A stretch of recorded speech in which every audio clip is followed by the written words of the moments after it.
କାଲି ଥିଲା ମୋ ଭାଇର ମ୍ୟାରେଜ ଆଉ ଆଜି ହଉଛି ପାଣିତୋଳା। ତ ଏଠି ଆମର ଭାଉଜରାଣୀ ପୁରା କଳସ କାଖେଇକି ପୁରା ନୂଆ ବୋଉ ଭଳିଆ ରେଡି ହେଇଗଲାଣି ପାଣିତୋଳା ନେଇକି ଯିବେ ନା କଳସ କାଖେଇକି। ତ ଫାଷ୍ଟ ଆମେ ଆସିକି ପହଞ୍ଚି ଯାଇଥିଲୁ ଆମ ଘର ପାଖରେ ଥିବା ମା ମଙ୍ଗଳାଙ୍କ ମନ୍ଦିରରେ। ଆଉ ସେଠି ପୂଜା ବୁଝି ସାରିଲା ପରେ ଆମର ଷ୍ଟାର୍ଟ ହେଇଗଲା ଡ୍ୟାନ୍ସ।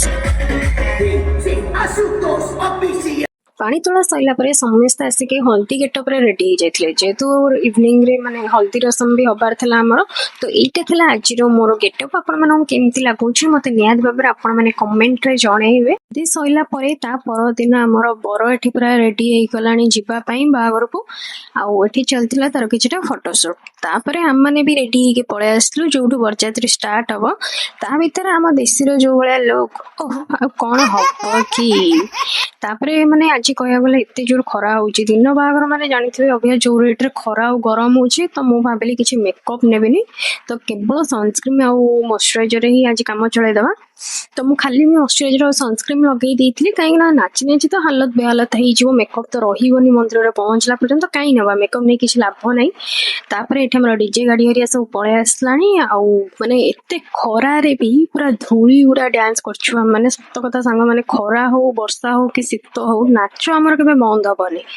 ତାପରେ ଆମେ ଆସିକି ଫାଇନାଲି ପହଞ୍ଚିଲୁ ମନ୍ଦିରରୁ। ଆସିକି ସବୁ ଥକା ମାରିକି ବସି ପଇଲେଣି, ଏତେ ଜୋର ଗରମ ହଉଛି ଯେହେତୁ ମାନେ ସମସ୍ତଙ୍କର ମାନେ କଣ କହିଲେ କାମ ବଢିଯାଇଛି, ମାନେ ସବୁ ଝାଳ ନାଳ ହେଇକି ମାନେ ସବୁ ଗଲାଣି ସମସ୍ତଙ୍କର ଅବସ୍ଥା। ଆଉ ଇଏ ମ୍ୟାଡମ ମାନେ କ୍ୟାମେରା ଆଗରେ ପୁରା ହାଏ ହାଏ ଆଉ। ତାପରେ ମୁଁ ପଳେଇ ଆସିଥିଲି ଆମ ନୂଆ ଭାଉଜଙ୍କୁ ଟିକେ ଦେଖା କରିବା ପାଇଁ। ଆଉ ନୂଆ ଭାଉଜଙ୍କୁ ଦେଖା କରିସାରିଲା ପରେ ଦେଖନ୍ତୁ ଏଠି ମୋ ମାନେ ହାଲତ ଆଉ ମାନେ ଟୋଟାଲ ନାହିଁ, କହିବାକୁ ଗଲେ ଝାଳ ହେଇକି ବଡି ଟୋଟାଲ ଗ୍ୟାସ୍ ହେଲାଣି ଏତେ ଜୋର ଯେ କହିବାର ନାହିଁ। ମାନେ ଆପଣମାନେ ତ ଜାଣିଥିବେ, ଆପଣଙ୍କ ଆଡେ ବି ସେଇଭଳିଆ ଖରା ହିଁ ଅବିକା ହଉଥିବ, ଖରା ଗରମ। ତ ମୁଁ ଏଠି କଣ କଲି ନା ଟିକେ ଷ୍ଟାଣ୍ଡ ଫ୍ୟାନ୍ ଯୋଉ ଲାଗିଥିଲା ତ ମୁଁ ସେଠି ଟିକେ ବସି ପଇଲି, ଟିକେ ପବନ ବାଜିଲା ଟିକେ ଭଲ ଲାଗୁଛି। ତାପରେ ଆମର ଏଠି ବାହାଘର ଷ୍ଟାର୍ଟ ହେଇଗଲା। ଏପଟେ ବସିଛନ୍ତି ଆମର ବର ଆଉ ସେପଟେ ଯାଉଛନ୍ତି ଆମର କନ୍ୟା।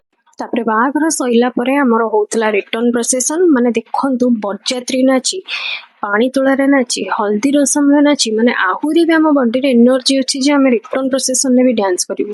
ରିଟର୍ନ ପ୍ରୋସେସନରେ ପୁରା ଧୂଳି ଉଡେଇକି ପୁରା ଡ୍ୟାନ୍ସ କରିଦେଲୁ।